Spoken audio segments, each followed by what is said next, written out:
All right, Brandon, you look at last night's game. Was it more about the Eagles coming back or the New York Giants blowing it? Definitely about the Eagles coming back. I love watching Carson Wentz last night.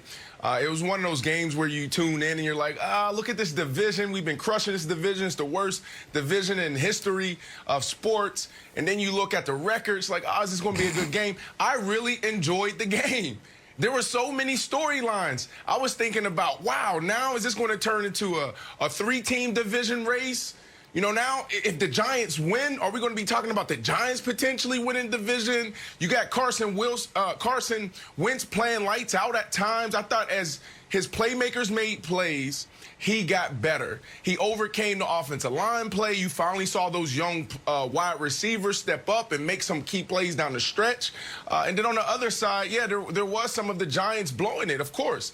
You know, Evan Ingram, he got to step up and be the guy that they drafted him to be. He can easily be a premier tight end in this league, but in those big moments, he plays little. So I enjoyed watching the game, Nick. There were so many storylines. I don't know about you, but I was like, man, is this going to turn into a three-team race now? But it didn't. Evan Ingram will be the guy they drafted him to be when he's a Patriot next year after they get him for a conditional seventh-round pick and he turns his career around.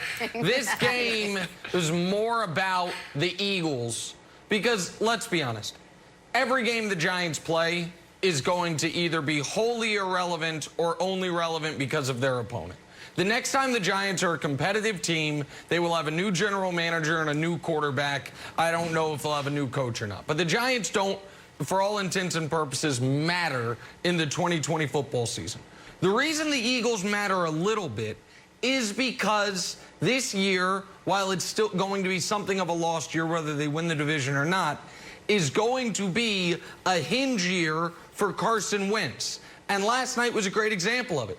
He did make some great plays. That pass to Boston Scott was a 10 out of 10. Perfect. It was absolutely elite. That is a perfect pass in any situation, much less the situation where they were in, which was, if you weren't watching the game, they had a 1st and goal from the 2.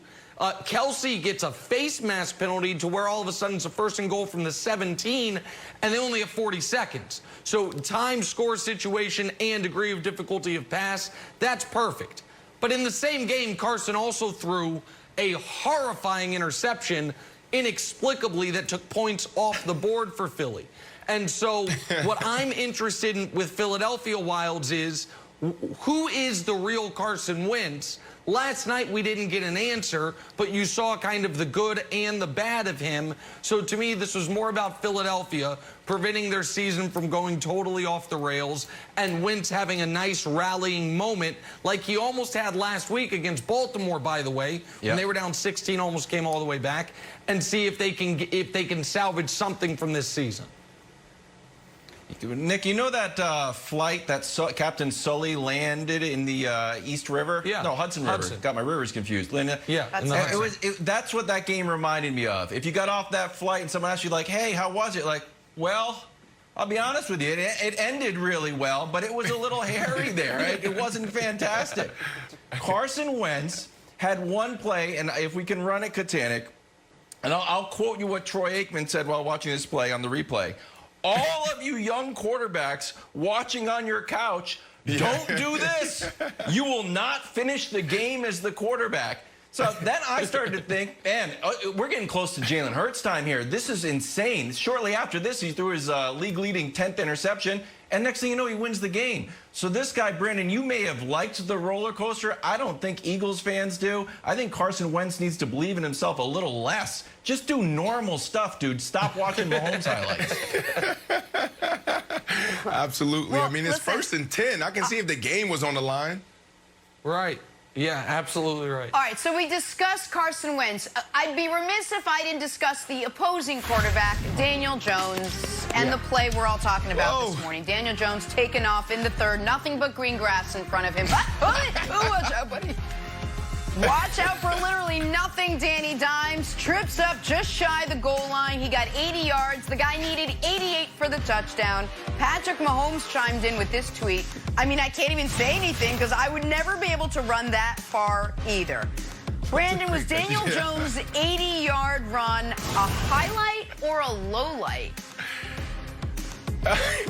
It's definitely a low light, but I'm like Patrick Mahomes. I would never be in this position. This was not my game. And I think that's probably why he fell, because when you get an open field, the only thing you think about is, wow, that guy on the other side that we were scouting, he ran a 4.25. This guy ran a 4.3. He's going to come get me. It's just unfamiliar territory for guys like him, even myself. Oh, that's interesting. So it just freaks you out when you're in open space. I actually did this in like Monday Night Football against the Jets.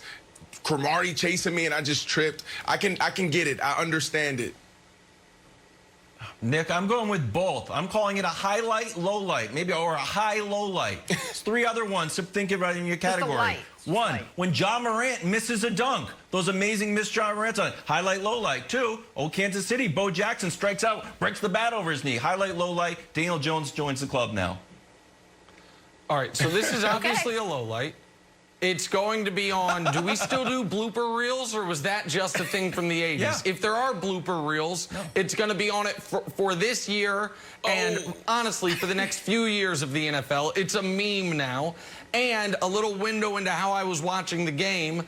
My daughter was with me, even though it was late at night, because she was sitting with me and my wife watching the debate.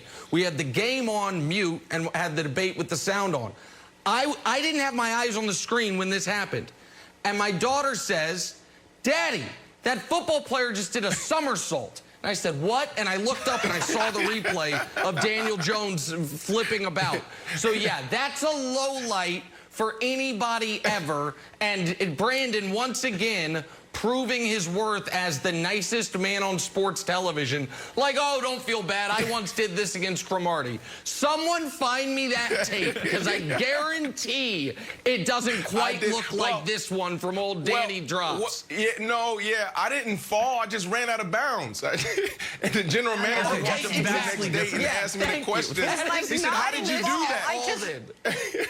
Thanks for watching. Subscribe here to get the latest from the show. Also, be sure to check out more of the best clips from First Things First, or go watch a few segments from our other shows on FS1.